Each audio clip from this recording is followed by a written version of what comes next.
the realities of being a serious founder in crypto, a founder that cares about not breaking the law and that cares about the project and cares about the community.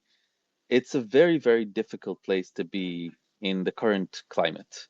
Um, if you've been following things that I've been saying and how I've been saying and the words I've been using, you might have noticed that, um, because uh, it's very limiting. And even in the US, where a lot of the sentiment kind of changed lately, there's still you don't have any clear regulatory guidelines. Um, you know, we don't know that the next administration might be different than this one, might have a different point of view and decide to go after founders who didn't take these risks seriously. We don't know. And, you know, uh, let me tell you this, right? A founder who doesn't care about the risk of things like securities frauds, right? That's a huge red flag.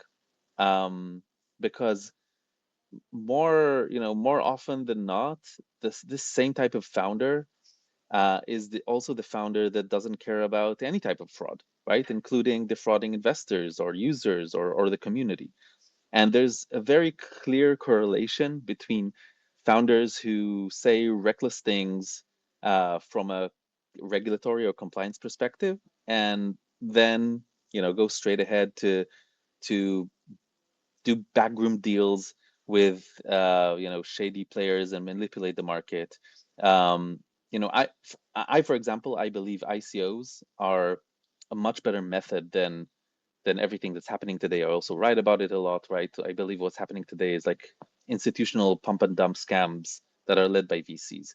And I think there was a lot of fraud in ICOs and regulators shut it down. But what they actually needed to do is let the market deal with the fraud and make ICOs better. Um, but the reality is that ICOs from a regulatory perspective are a huge no-no, right? For any project that has real utility, the project that requires development. And a lot of you might not realize it, and it sounds maybe a bit counterintuitive, but if you launch a meme coin with no utility, or if you launch, completely theoretically speaking, of course, a cool community focused NFT collection that has no direct ties to any tech or utility, then you're actually fine and you can do things more freely and say things more freely. But real projects with tech, especially when the tech is not live yet, we have way more limitations on what we can say as founders. Before launch, the limitations are absolutely crazy, but even after launch, it's very limited. And you can look at serious teams like Miston Labs, Sui Foundation. You can see that they never talk about trading the token. They never talk about the price of the token. They never talk about actions they're doing to support the price of the token, right? They only talk about the tech, they talk about the builders, they talk about partnerships, they talk about on-chain activity. And are they doing things to support the price of the token? I mean, are they buying tokens on market with their treasury? I'm guessing they are. But none of us will ever, like never, ever, ever know, because talking about that or making promises about things like that, that would be a huge red flag. And this is something that a serious team like Sui will never actually do. So, long story short, my point is that founders that are serious and conservative and cautious about the exact words that they're using, the things that they're saying, what they're promising, these founders uh, are founders that want to make sure that they're not doing anything that is not even in the gray area from a legal perspective. And that is a green flag. That's a huge green flag, because even if that means sometimes you don't have the full certainty or the visibility that you would like, even if it means sometimes things can be less comfortable for you as a community member, you still can know that these are the type of founders that also care about not misleading you and not defrauding you and not fucking you over, right? To be blunt, pardon my French. So these are just like things that I wanted to say before I go into the actual updates. Um, and we can start talking now about the launch and the airdrop. Um, yeah, I'll try and keep it short, although I tend to talk a lot once I get going. But I'll try to keep it short and get as many of you as possible to ask questions and try and answer as much as I can. So let's let's talk first about the launch. Um, so as everyone knows, the launch was planned for Q2. We announced it. 2 weeks ago, um, uh, a war basically started between Israel and Iran, and it's a war that the U.S. recently also kind of joined. It's been hurting the markets a lot, which I'm sure every single person here has felt. Um, it's pretty bad, but it also created a lot of disruption in the work of our team. And a significant part of our team is based out of Israel. Spent the past 2 weeks running in and out of bomb shelters, and that made launching this month pretty impossible. Um, and now the team being like based out of Israel was not something that we were keeping a secret. When people asked me about it, I was in a podcast not long ago with C Capo and Mike here, and they asked me about it and I talk about it. This is not something that we're keeping as a secret, but it's also not something that we were putting front and center. And the reason is because there are a lot of political sensitivities, and we are not a political project, right? We're not political figures as people.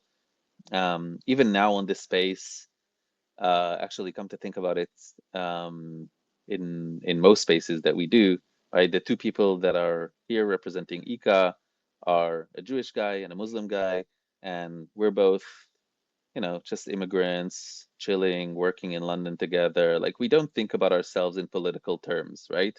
We're not here to make any political statements.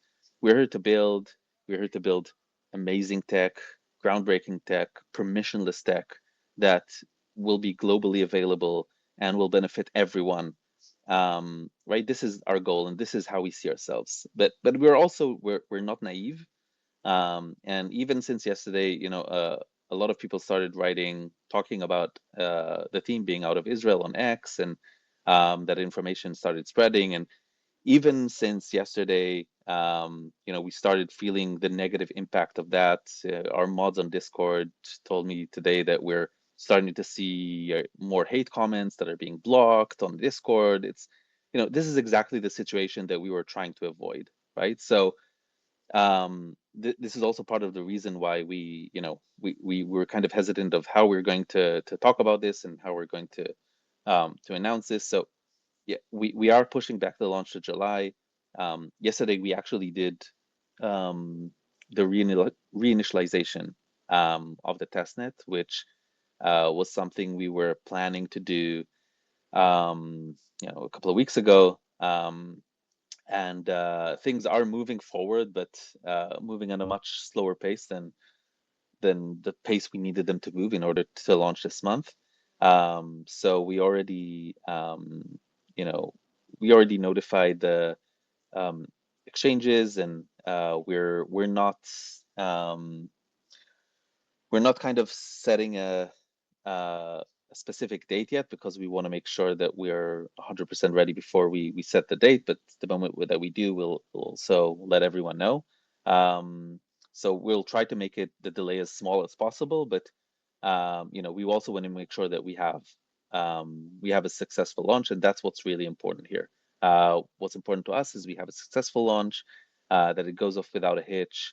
If that means it needs to happen, a month later, in, honestly, in the grand scheme of things, in the big picture, that doesn't really matter, right? Like, if we have an unsuccessful bad launch, then that is something we will remember for a long time.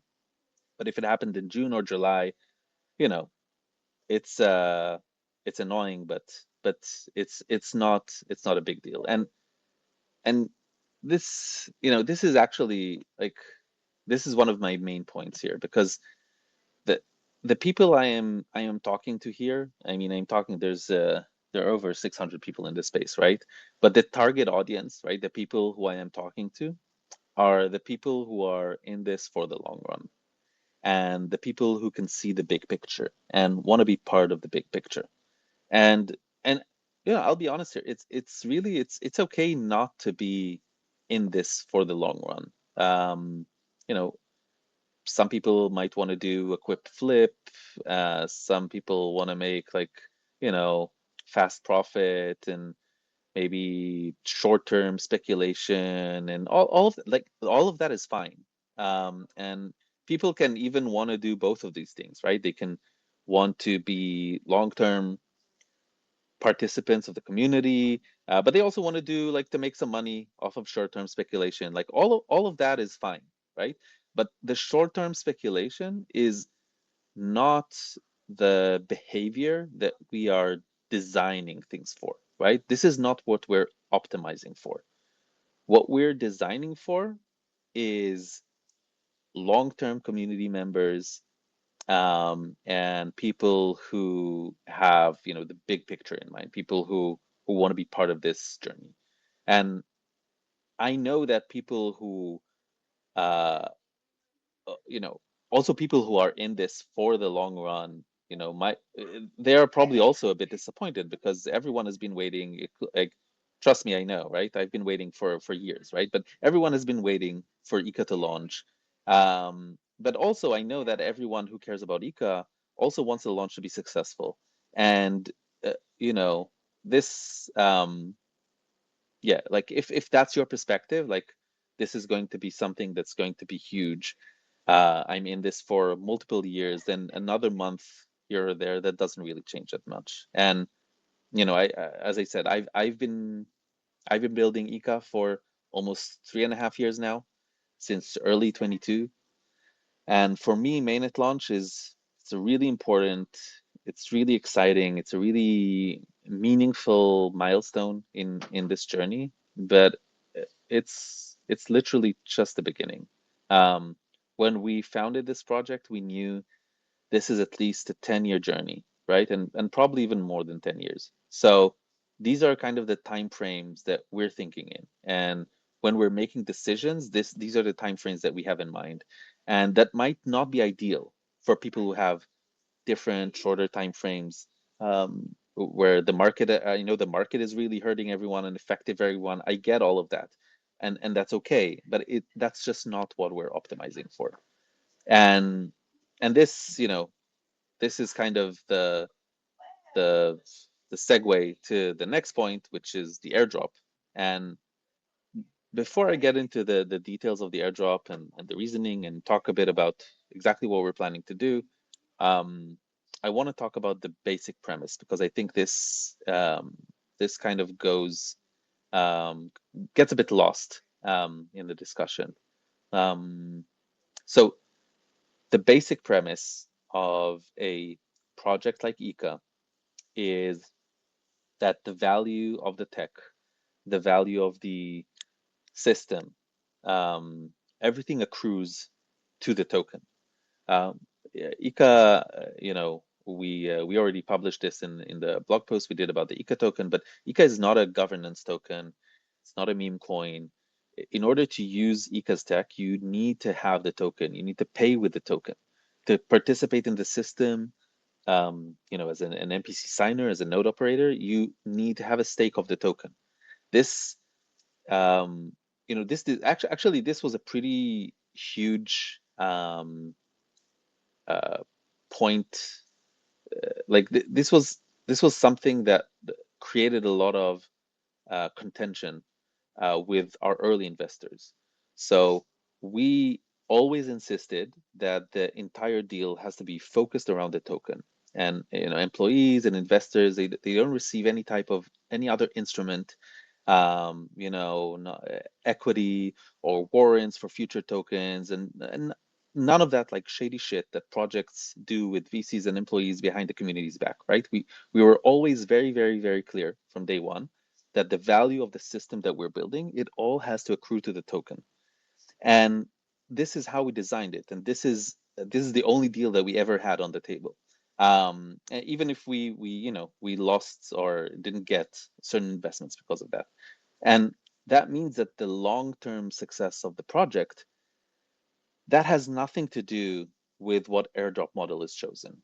So it's literally nothing, because if the tech is good and the system is good and people adopt it and use it, the value has to, it's inevitable. The value has to accrue to the token. This is the fundamental premise of the entire system.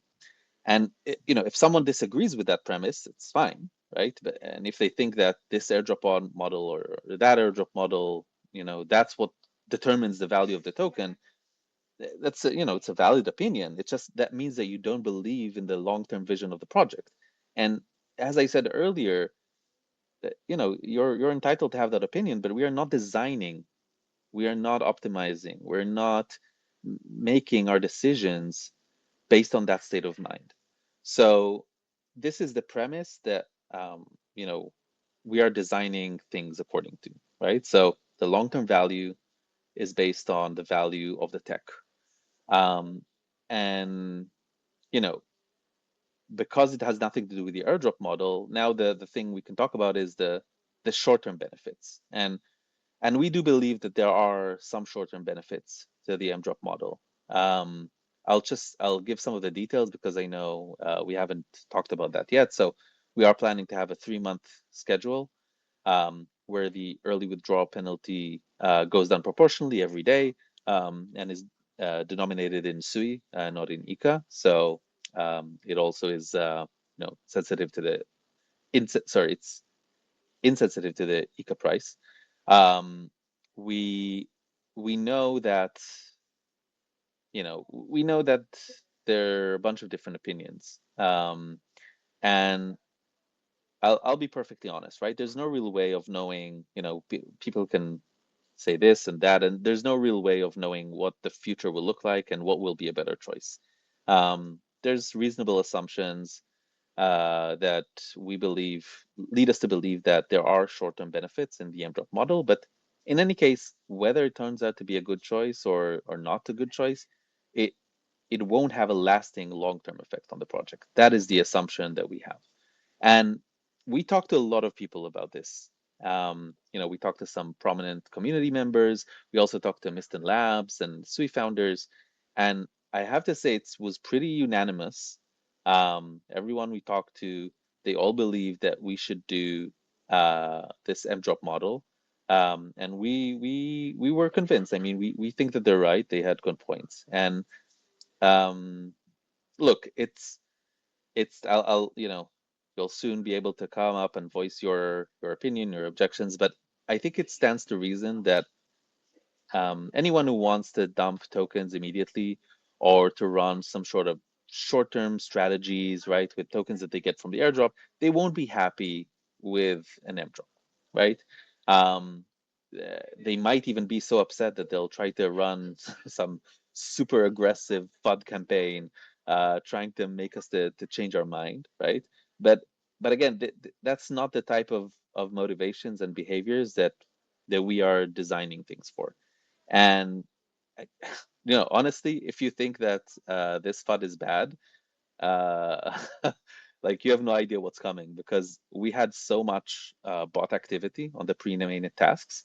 And when these people who operated like really, really large bot farms, some of these bot farms had like thousands thousands of bots and addresses, right? So all of them trying to like fake their participation. So when these guys realize that they're not going to get an airdrop at all, like you have no idea how much FUD you're going to see on X, right? Because anyone who can operate a huge bot farm on Sui can also operate a lot of bots on Twitter that will come and try and say how the IKA airdrop is not fair, and IKA is going to fail, right? Like I can already see it coming. So again, like these are not people that we take into consideration. These are not the perspectives that we design things for. So from my perspective, I think that the ecom community, I think it's a really, I mean, super strong. It's large, it's a positive community.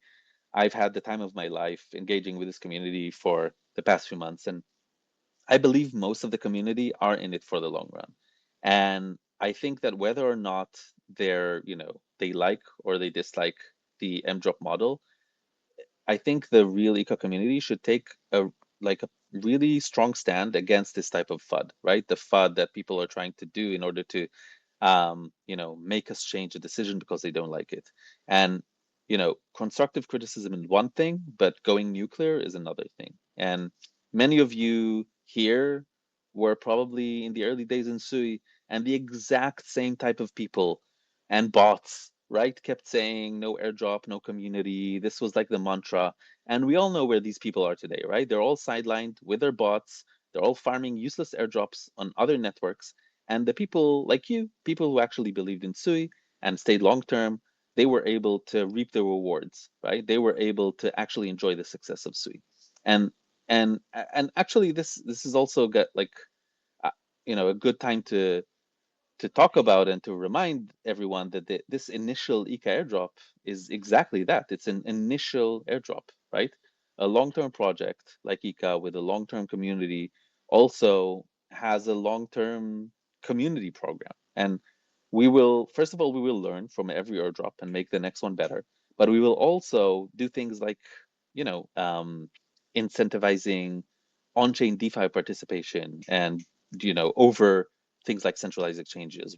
We'll come up with more exciting things and to things to reward the community and to make sure that people who are participating also get rewards. So like the people who are in it for the long term will be able to benefit and grow with us.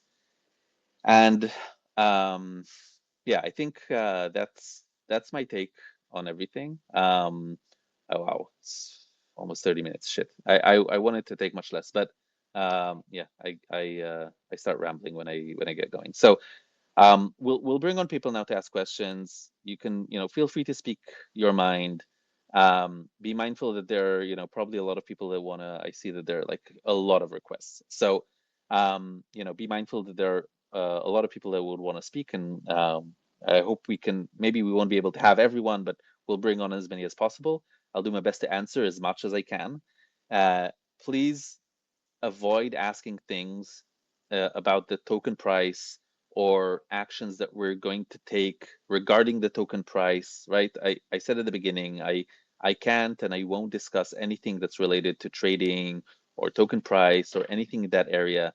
I hope you can understand and appreciate why that is a good signal that you should be happy about. But in any case, it's not something that I can talk about. So yeah, I think maybe Lumi, if you want to moderate the. Sure. So I saw Smurf's hand go up first, and then Kappa. So Smurf, floor is yours. Thank you, sir. First off, I just want to say I'm a top IKA investor, and I am bullish on IKA. This M drop does not change my opinion at all on IKA. I expected some sort of vesting. You can't have VC allocation pricing and not expect vesting.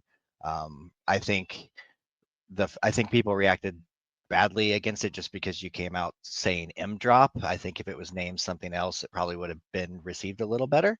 That being said, I think the number one question on people's mind and the number one problem that people had with M drop in its original form from Suiland is what's going to be done with the penalty funds.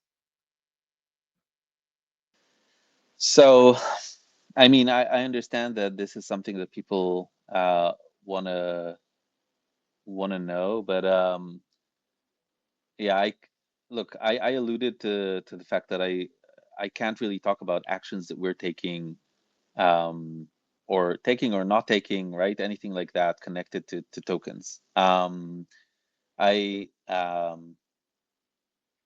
It's yeah, I look, I want to be as real as possible, but I can't, there are things that I just can't say from a compliance perspective. So um yeah, it's going to be hard for me to answer this question directly. I think that you know, these are things that the community will be able to probably intuit from on-chain activity once it happens. It's just yeah, I hope I explained why it's a bit problematic for me to answer these questions. Gotcha. I just assumed it was an okay question since it wasn't related to the actual token price versus just what's happening to the penalty funds. But I No, no. respect. So what I mean, what I'm saying again is that if I answered the questions truthfully, then I would get into problematic territory, if you understand what I'm Gotcha. saying. Understood. But the question would have came up, so it had to be asked, and I figured I would just pop it first, and we get it out of the way and move on to more positive things. Thank you for your time, David and Illumi. Thank you, Smurf. Kappa, you're up next. Yo, what's up, guys? Two questions for you, David. The first question would be: is there already a decision on the percentage of the initial penalty?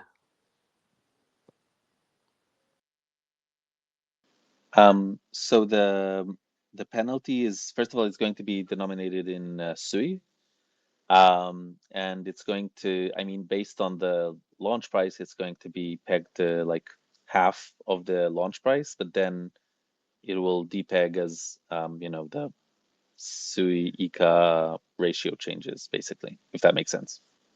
That makes sense, and that sounds like a crucial information as well. So basically, you're saying if the launch FDV is somewhat whatever, say 500-600 million or something, it goes to 1 billion, or does a 2x, then basically the penalty goes down by 25% if it was 50% initially.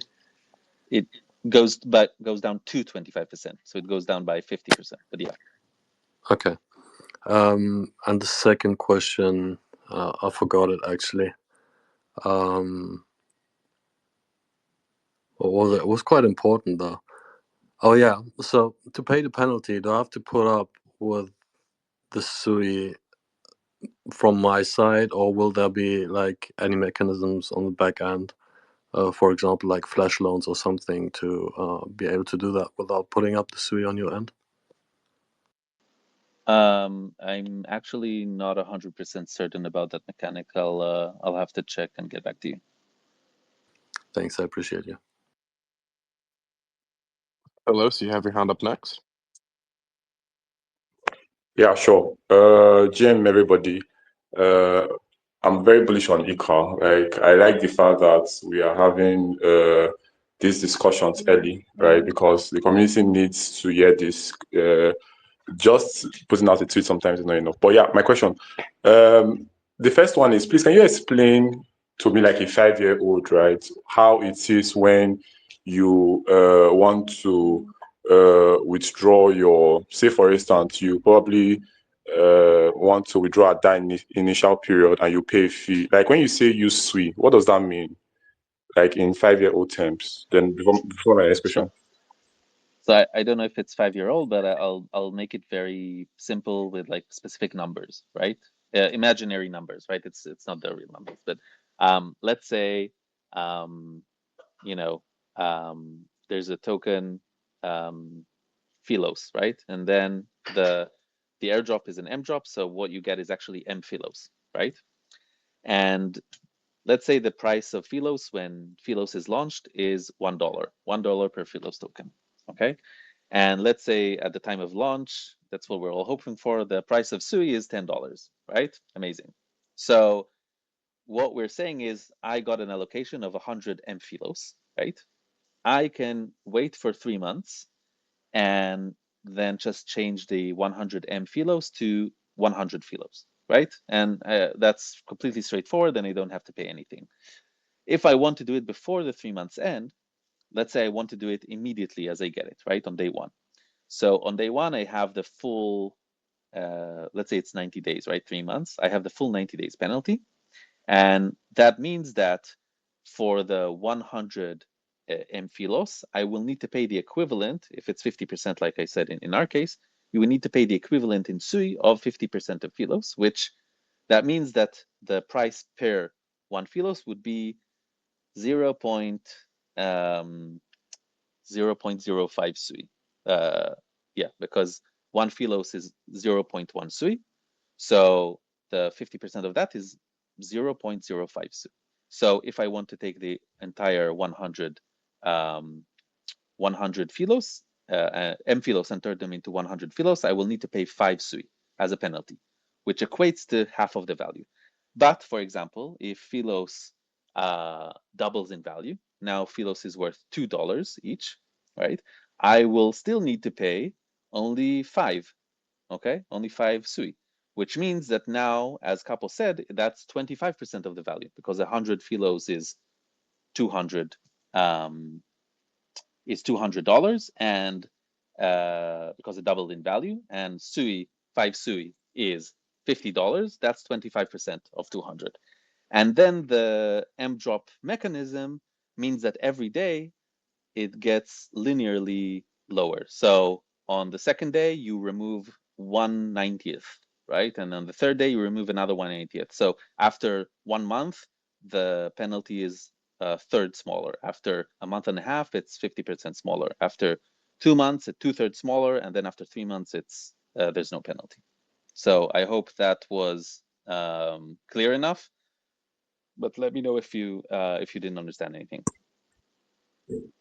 Yeah, I kind of understand. So in order to get the IKA tokens, if you want it immediately, you have to bring in more funds in SUI to redeem it, right? So people who want to have the tokens liquid immediately will need to pay a penalty in SUI, and then they will be able to change their IKA into IKA. If they don't want to do it immediately, they can wait for 3 months, and then they don't have to pay anything. All right, cool. So my second question, thank you for that explanation. That really brought a lot of stuff into perspective. So the second question is, we've had instances where the M drop model, right? We know IKA is an excellent product. Like I've been following you guys for like months, and I'm still very bullish. In fact, I'm very bullish on you guys. But the M drop model has been terrible. Like we've had instances, a lot of examples that it failed, right? Where the price, we don't want the price to be affected so much, but at the end, in those instances, price was just downhill. So, is there any way that the IKA team is trying to make sure that that doesn't happen? Is there a different approach to the model that we don't know about? So look, as I said, I obviously can't talk directly about anything connected to token price or affecting token price or anything like that. What I can say is what I said at the beginning, which I don't believe that the long-term value of a token is something that, especially with a token that has like intrinsic value, right? It's something that is determined by the airdrop model. And even on Sui, right? People like to say, look at Walrus. It was not an airdrop and it was so successful. But if you take the 3 missing tokens that had airdrop, right? Walrus and Deep and NS, each one of them has a completely different chart, right? It looks very, very different. Walrus is kind of stable between, I don't know, 0.3 and 0.6, right? Up and down. Deep has gone like tremendously up, like up to 30x, I think, at its peak. And then down, but still like 10x from where it started. And NS went mostly down, right? Like, I don't think that real tokens or any real long-term value is determined solely by whatever the airdrop model is, right? It might have a short-term effect. And to be honest, I do believe that the short-term effect will be positive, but I might be wrong. In any case, it doesn't affect the long-term value and the long-term health of the project. All right. Thank you very much. We have Mike up next, then West, and then Davey. Hey, thanks for putting this together, guys. I just want to tell you guys have been fantastic from day one. I really appreciate you guys being front facing with the community and always being really transparent. It's amazing that you guys do these things. But I want to understand, obviously you guys are asking all the people that leveled up their NFTs to kind of buy into the long term. And I think for the majority, we're all here for that long term play. But can you talk to me about, just so we're all in alignment, to make sure like the VCs, the team, like everybody that's participated in this, is everything the same across the board as far as timelines? Sorry, I was muted. I mean, of course not, but it's just because it's way, way more stricter to any insider. We're going to publish like the full tokenomics and everything, so everyone knows the exact allocations and all of it, and the lockup schedules and everything before we launch it, probably a week before we launch. But I can say that no insider will have a single token unlocked for the first 6 months, even actually for the first 7 months, because the unlock only starts after 6 months, and it's a monthly schedule. So for the first 7 months, there won't be a single token unlocked to any investor, any insider, any employee. Even after that, it's going to be, the full schedule is 3 years, which means that if you think about it, investors that invested 3.5 years ago almost will have to wait 6.5 years for all of their allocation to be unlocked. And I've been very public about how I think this is the right balance to strike. I believe that insiders who get larger allocations because they made earlier bets, right? That should be the reward, but it should be locked for a much longer term than community, right? It doesn't mean that the community, and by the way, even what we're doing is we're not locking stuff for the community, right? We're just saying if you do want to take early, you would need to pay a penalty, but it's not even locked. So I do believe that communities should have some sort of mechanism to iron out some of the early kinks that TGEs sometimes have, but still have way, way more shorter timelines and more flexibility than investors or insiders have. No, I appreciate that. I think this is a really incredible opportunity for the community, and I think you guys have been just great about the whole thing, and I appreciate your time on that. Thank you so much. West, you're next, then Davey, and then Sui Legend, and then Degenitals.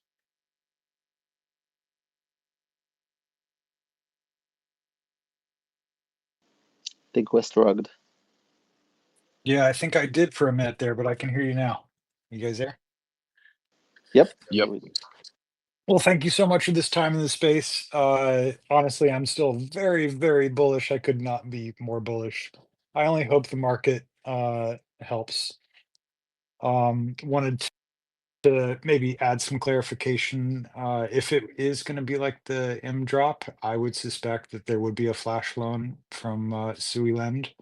If that is going to be, part of the relationship and how that M drop is functioning. That's just what I would expect. I think the bigger, this is a speculator's dream or nightmare, right? Is Sui going to go to $15 by the time the M drop is expired? Do you want to which boat do you want to be in? Everybody gets to make their own decisions. I'm personally happy that the M-drop function is being used. My understanding is that, it's not a pre-sale, it's just getting exposure to, the possibilities of an M-drop or an airdrop. A lot of us, tried to get a lot of exposure. We're just happy to see what kind of ratio, turns up in our wallets, and I'm praying for the biggest ratio. Honestly, I'll still be buying on TGE. I'm probably going to use the pumpkin bot to try and, make sure I'm acquiring as much as I can through the ups and downs.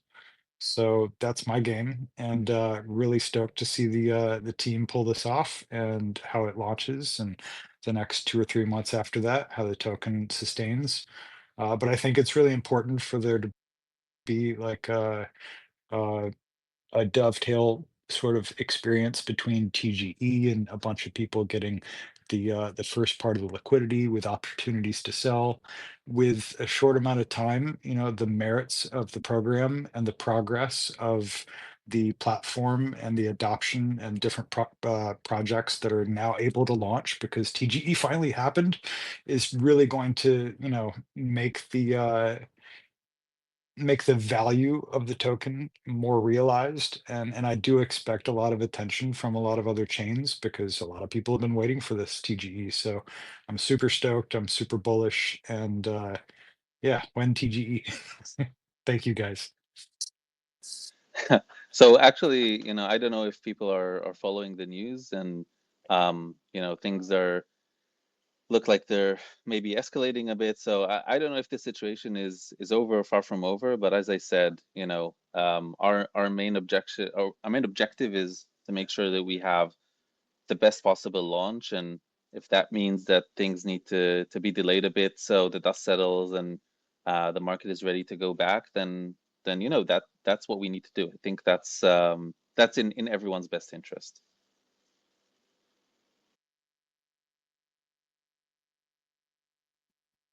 Cool. Sui Legend, you, and then Davey. Sorry, guys, I'm back. My my daughter was screaming at me. Thanks, guys, for hosting this space. Look, I think most of the questions have been answered, at least the ones that I've had, for the most part. I think look, I think it's an interesting time. At the end of the day, I want to be careful. I've got a lot of thoughts on these things. One thing's for sure, I expected us to get to a point where FUD was going to come into play. This is one of the, in my opinion, one of the you guys have one of the most successful SWE projects that I've seen to date. You guys have built a tremendous amount of interest in the project, a huge community behind it.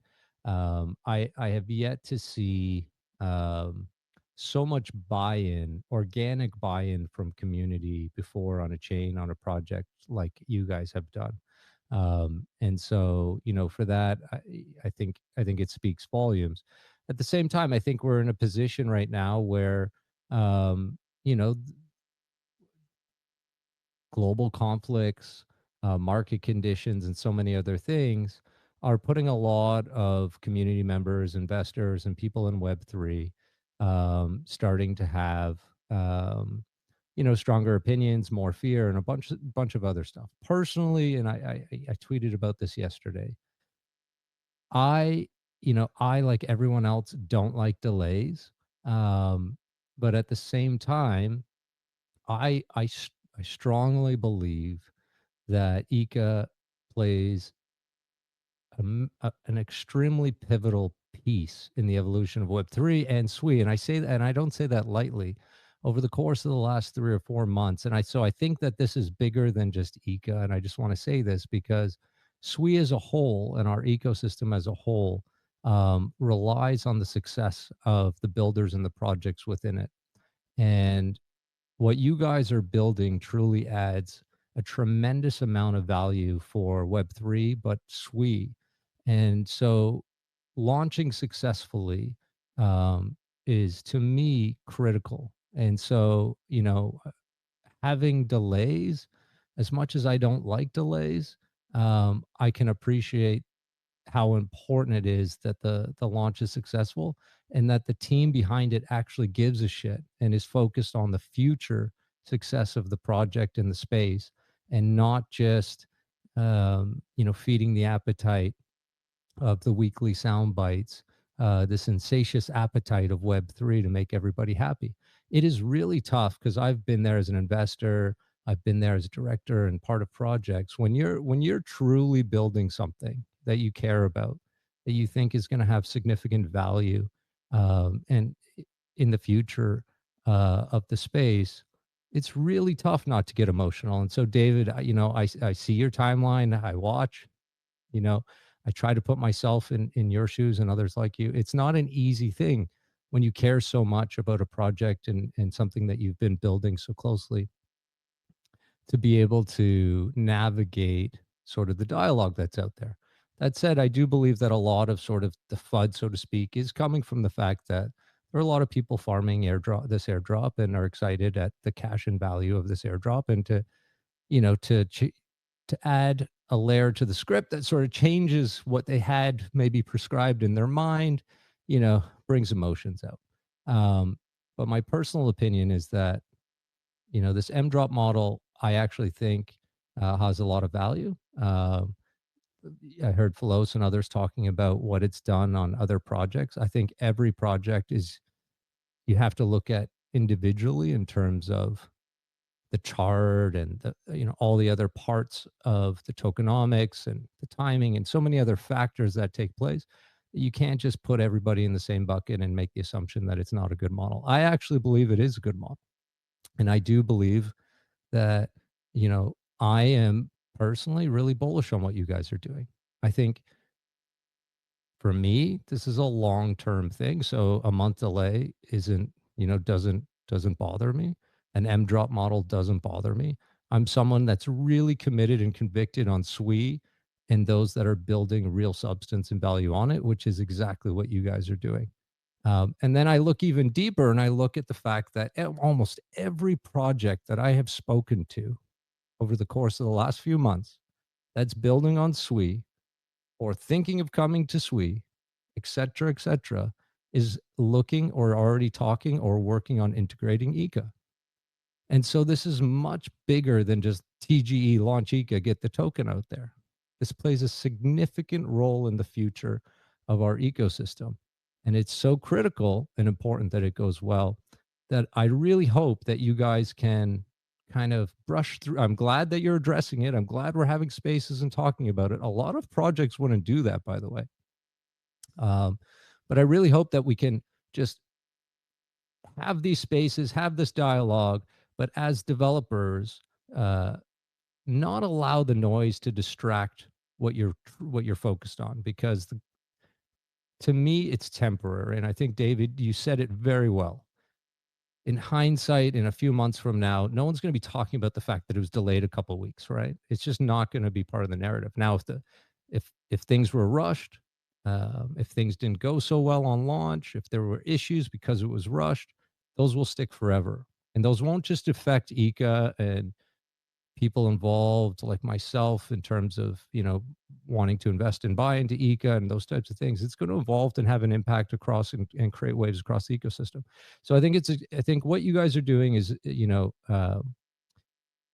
really, really important. I'm glad you're getting ahead of it. I'm glad you're addressing the community as a whole. It is impossible in this space to make everybody happy. It's just not possible.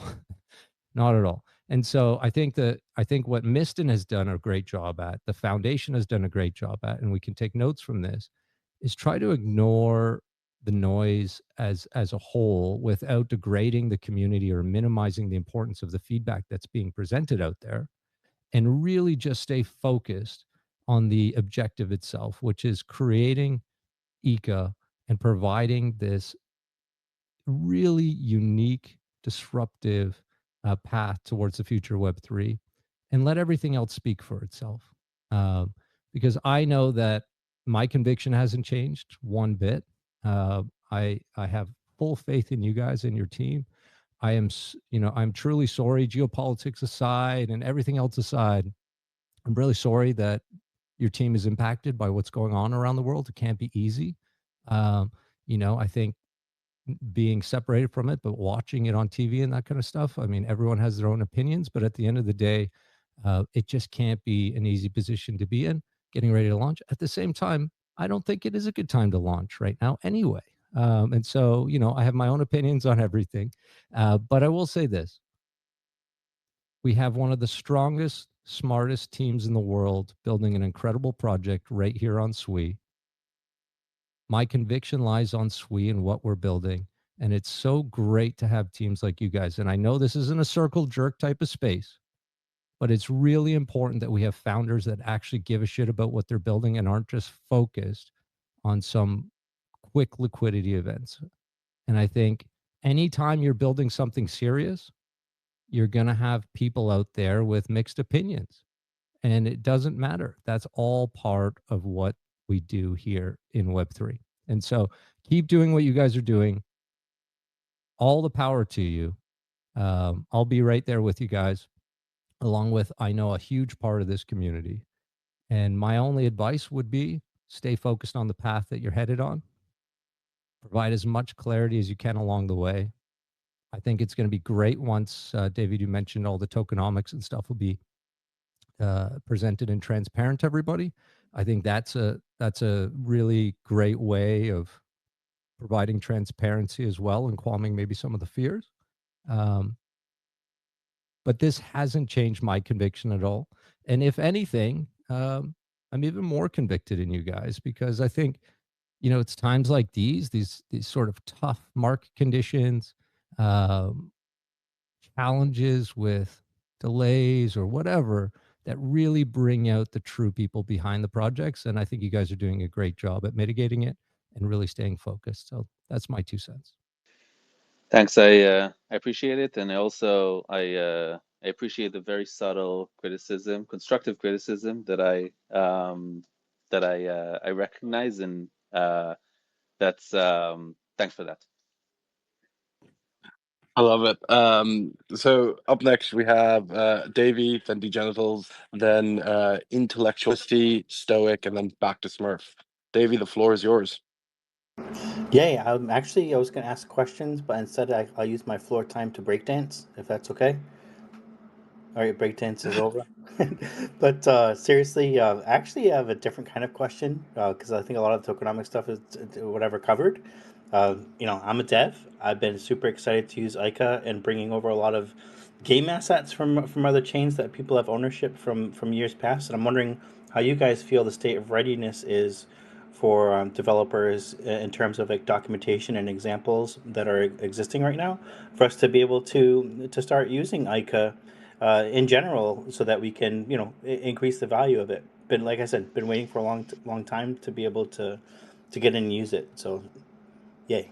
So that's a great question, and actually, I think one of the most important questions. And as I mentioned earlier, we started the process of reinitialization the testnet, which will bring the testnet to like the active testnet, to the kind of the next iteration of IKA, which is also what's going to be live on mainnet, which is native coordination on SUI, which changes a bit the old interface that we currently have in the old docs. So the next step, once we did that, is to also make that available for devs. We're hoping it'll happen very soon.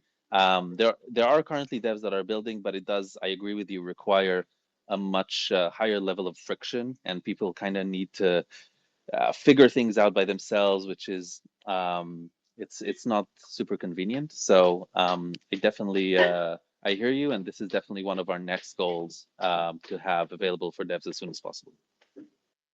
Thank you, sir. Degenitals.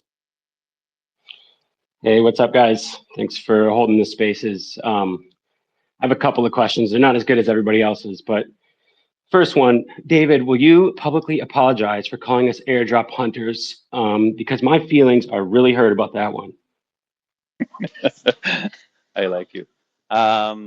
Yeah, I feel like I was a bit harsh, but honestly, I don't think airdrop hunters is a derogatory term. Like there are people who hunt airdrops, and that's okay, right? It just doesn't mean that we need to design our system to match their motivations. Yeah, that's a great point. The second question is like those people that are still upset about being called airdrop hunter or upset about mdrop, is there any consideration to perhaps refund these people and remove their droplets? Because I've seen some people with like 4,000 and 8,000 SWI invested that want their money, and it's like, well, that's a lot of droplets. And personally, I wouldn't mind a bigger piece of the pie if that's the case. But have you guys considered that at all? I mean, there's always the option for side pockets, right? I mean, I'm sure you're a savvy investor who knows how to take care of these opportunities. Awesome. Thank you, guys. Yeah, I guess just overall, I'm just kind of praying. I'm praying for the team that's kind of stuck in the middle of the war and hoping that all this stuff can resolve itself soon. So thank you guys very much for holding the space. I'll say it, Degenitals, you're not an airdrop hunter. You're a great human being. Intellectual honesty, the floor is yours. Thank you. Can you hear me? Loud and clear. Brilliant, brilliant. So I'll first of all just echo what the last speaker said about safety and stuff like that. At the end of the day, that's probably more important than all this. But anyway, I do actually have some questions. I'm I guess I wouldn't say a new person to SUI, but I've sort of I jumped on the eco bandwagon a few months ago. So I'm sort of learning about your systems and stuff and how your, this sort of M-drop system, which is quite a unique system, which is pretty good because it's obviously there to protect against just, people just jumping on and selling quickly, At the end of the day, that's crypto for you. But yeah, I've got 4 questions. Let me see if I can just rattle through them. First of all, the eco token utility. Have you spoken about that at all? Is there's just somewhere that I need to go and look, or is that just going to be released? There's actually a future? blog post on the website ikadotxyz. If you go to the blog, it's I think one of the most recent, if not the most recent blog post. Wicked. Second question, sort of this vesting schedule that people are talking about, has that actually been decided? Because I've heard 3 months, 6 months, a year. Is that still to be decided? It's not, first of all, it's not a vesting schedule. It's a gradually declining penalty. So yeah, Penalty so schedule, that yeah. I mentioned it's going to be a 3-month schedule, gradually declining. So after a month and a half, it's going to be half the penalty. Wow. After 2 months, a third of the penalty, etc. People are crying out 3 months. Oh, that's actually surprising. Okay, and then this sort of just, I think you was kind of explaining it in terms of like you get sort of a different version. So I don't know what you called it. Did you call it like an M? You were saying M Philo just because it was the person you were talking to. Is it going to be, what's it going to be called? Like M Eco or something? Yeah, it's a So M like, ECA. That's the standard.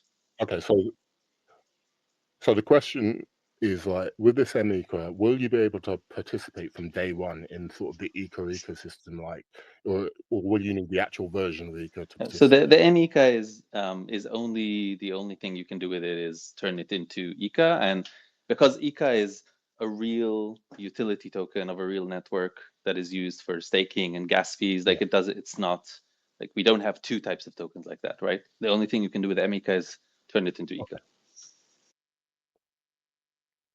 Okay, so like from day one, those that want to participate would have to essentially buy sort of new eco from the market, or and in terms of like, that kind of leads on to question 4, which is like, well, do you actually have to do anything to convert MECA to ECA, or is it just wait the 3 months? Or like, do you have to participate in the ecosystem, vote, do DeFi tasks or social tasks, or is it No, the simply moment you waiting? claim your airdrop, you can turn M ECA into ECA whenever you want.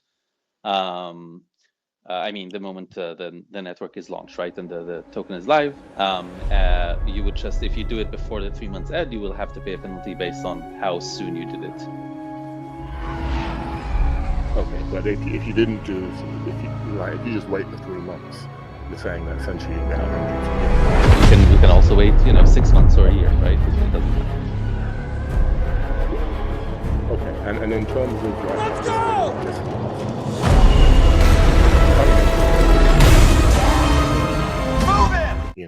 Potentially a couple of community sort of tasks. I don't know, trying to be politically correct in how you say it, but is that, so you're saying that would you have to participate in day one? So I'm just thinking like, I want to wait for 3 months, but equally I want to participate on day one. So, and you're not going to be able to, I guess, claim. So are you saying that essentially, we're going to have to, like, is that taken into consideration in terms of like this M drop, in terms of like how we can So again, there's a buying balance that being struck here, right? And I think that participation is a very wide kind of term. There are a lot of ways to participate in IKA that don't require a major, I don't know, investment, right? Like if you want to start utilizing protocols that are using IKA, then you would pay gas fees, and gas fees with IKA are pretty low. You don't need to receive like a huge airdrop in order to pay for IKA gas fees. So I think the term participating is just a very, very broad term. Some of those things, if you want to, supply an immense amount of liquidity, then you would have to get that liquidity somewhere. So either it's, if you want to do it early, you would need to pay the penalty on the airdrop, or just get it off the market, or something like that. But again, like participation is just a very, very broad term. We might not need IKA itself. It might be SUI that we could use to participate in the IKA. So actually a lot of the protocols that are utilizing IKA are going to abstract away, right? Under the hood, you would pay IKA, but you wouldn't actually do that as the end user, but they would do that under the hood, right? You would pay with SUI or maybe even with a credit card, and they would just take care of the IKA payment. But still, that would mean you are participating in the IKA ecosystem. Yeah, brilliant. All right. Well, thank you for that. And once again, I'll just say, I think, I don't know, I'm surprised at the amount, because of like for Huawei, this seems to have caused, if it's like basically 3 months. But okay, yeah, I appreciate a project that does try and take care of their community, but also early investors who have been waiting for 3 years. So it is what it is. But yeah, thank you for the time and putting on the space. Thank you for the questions. The next order will be Stoic, then Smurf, then Uber Geek, and then Theo. Also, sorry, before you go ahead, I'm going to be rotating speakers out so we can get more questions in. So if you do get kicked back to the audience, don't be upset with me.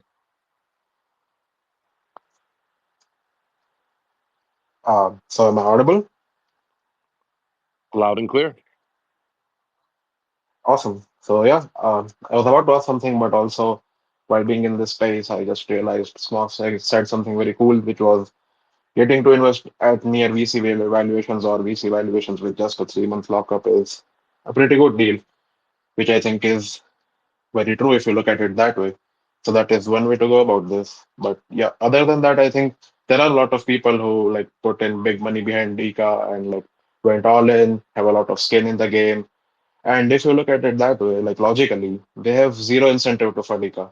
Like even if they like M drop or don't like M drop, that's like basically secondary at that point. So it doesn't make any sense for them to fund their own bags, which basically don't even exist yet. So there's only one question, like who's actually funding and what's in it for them. And I think it's all these short-term speculators and all these people. But yeah, David, what are your thoughts on these? If you have any.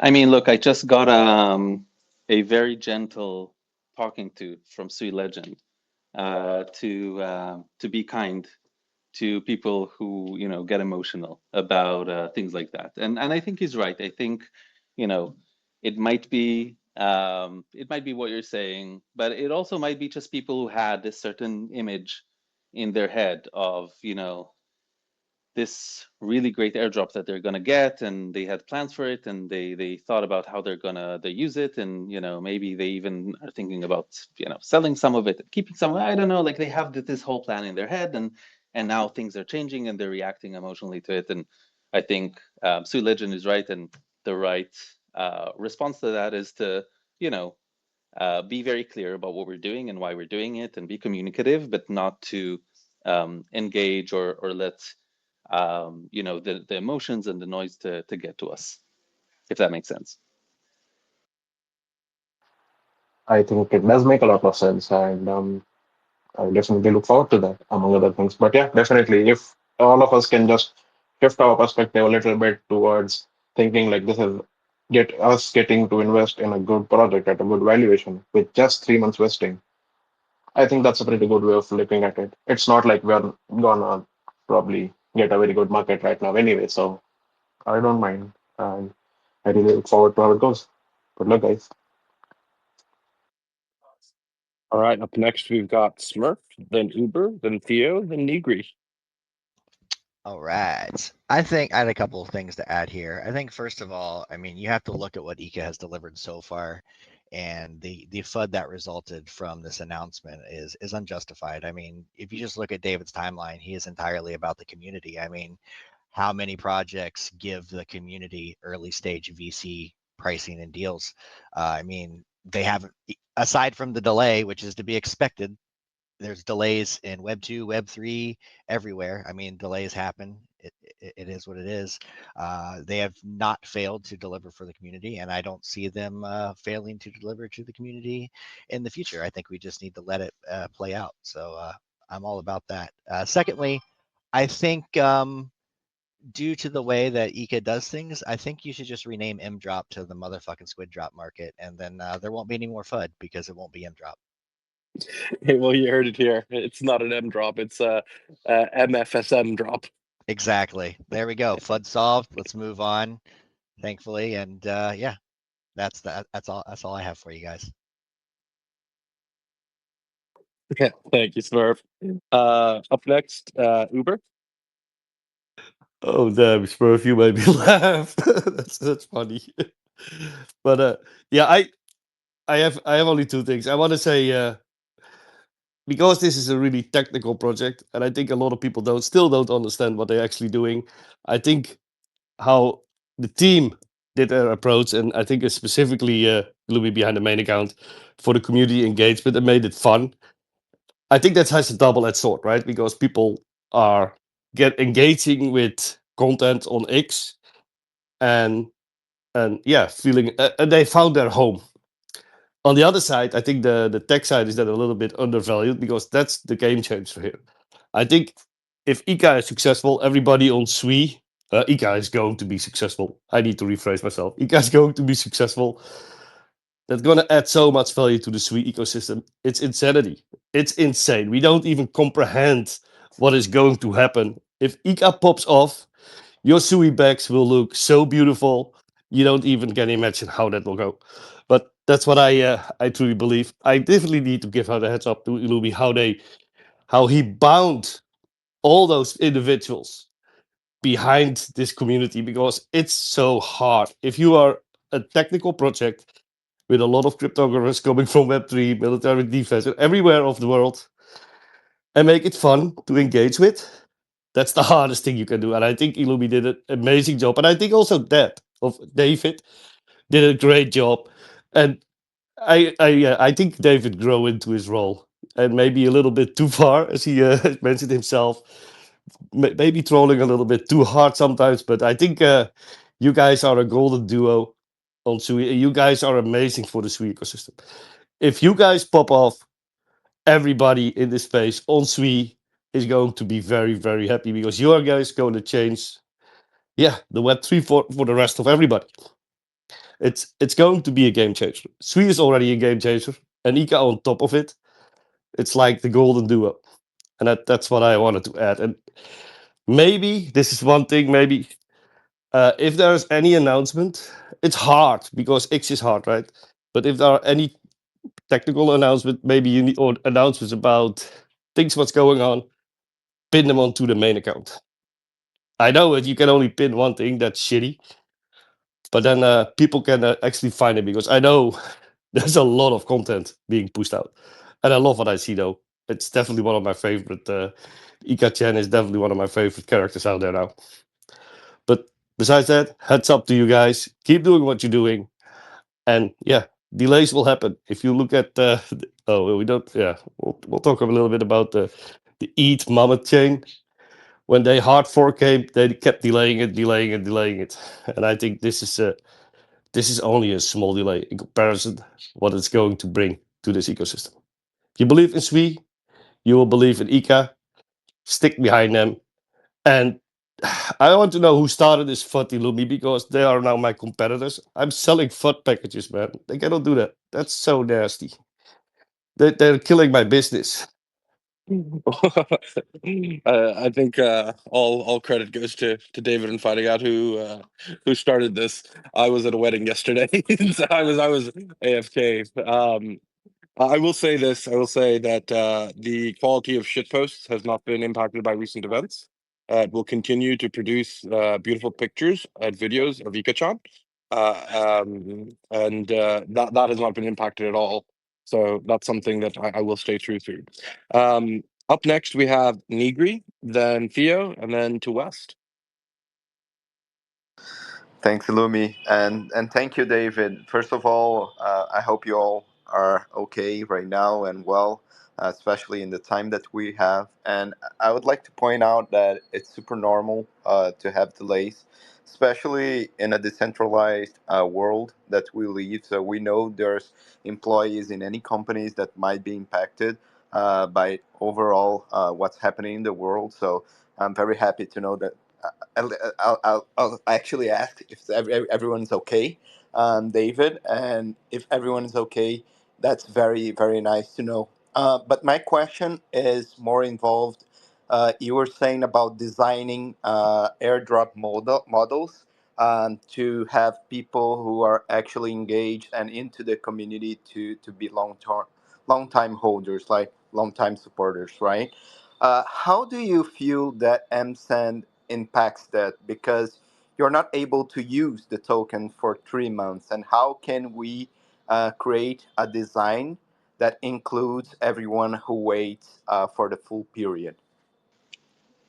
So look, I mean, obviously we can't talk about like specific designs, right? But I have to say that again, like we're looking at this on a 10-year horizon, right?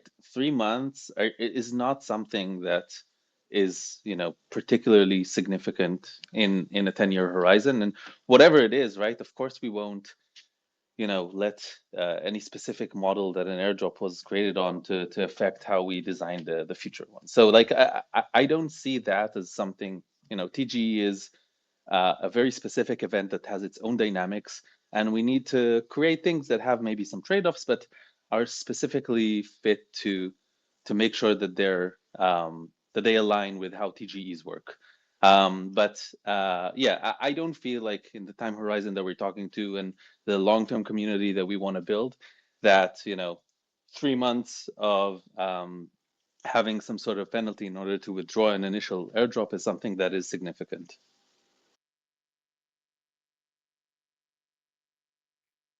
And by the Theo, the way, floor is sorry, everyone on the team is okay, and you know, it's just it creates very harsh working conditions. But thank you for asking. Theo, the floor is yours. Hey guys. So first up, I just wanted to say my experience here is obviously not as an investor. Like I'm not someone who really dabbles in the coin side. I'm much more focused on, obviously, as you guys know, NFTs. Had a lot of fun working with you guys on that.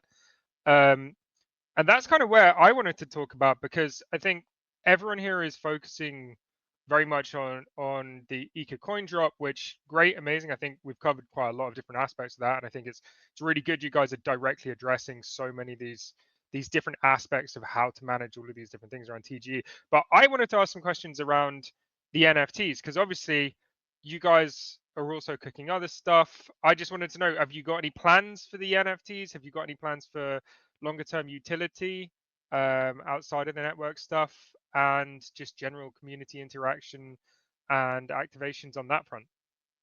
I can chime in there. So, look, you know my love for NFTs, the culture, the community builds, and you know how it serves as a form of identities. So, like a lot of pressing questions by people, like, do the packs open?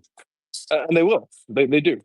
But again, my points were also there that, like, when you think about identity, it should be something that's crafted well. There should be a lot of thought put into it.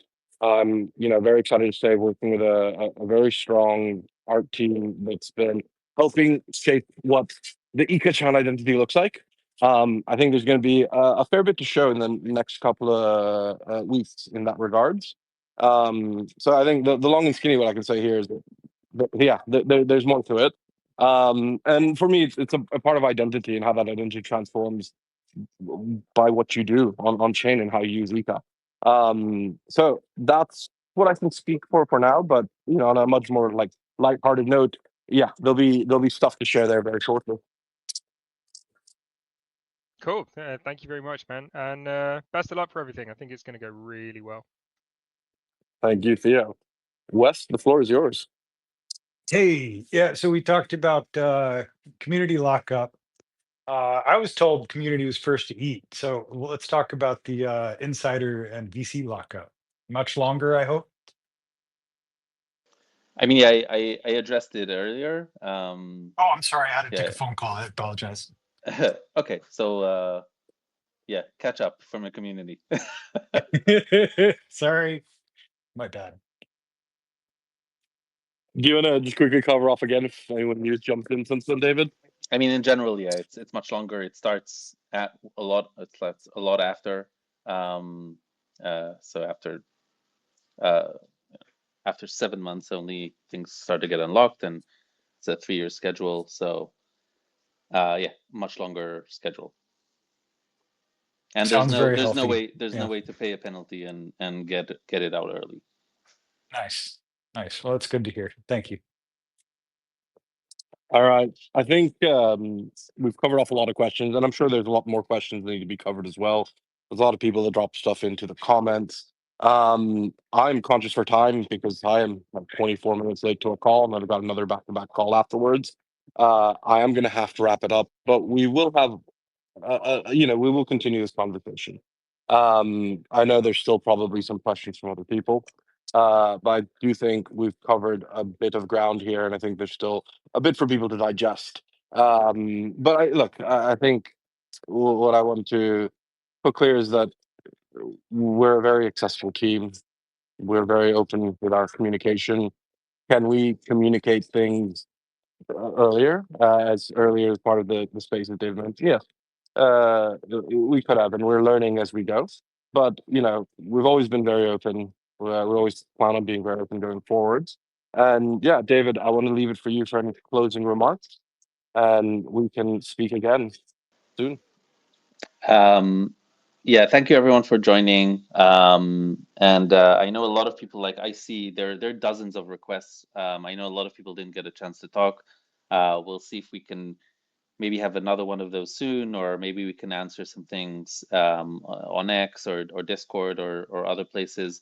But thank you for coming here. And I honestly I believe that the eco community is really special, and I can't wait for us to to all be part of the success of this amazing project that we're building. Thank you all for your time today, and we'll chat soon. Take it easy.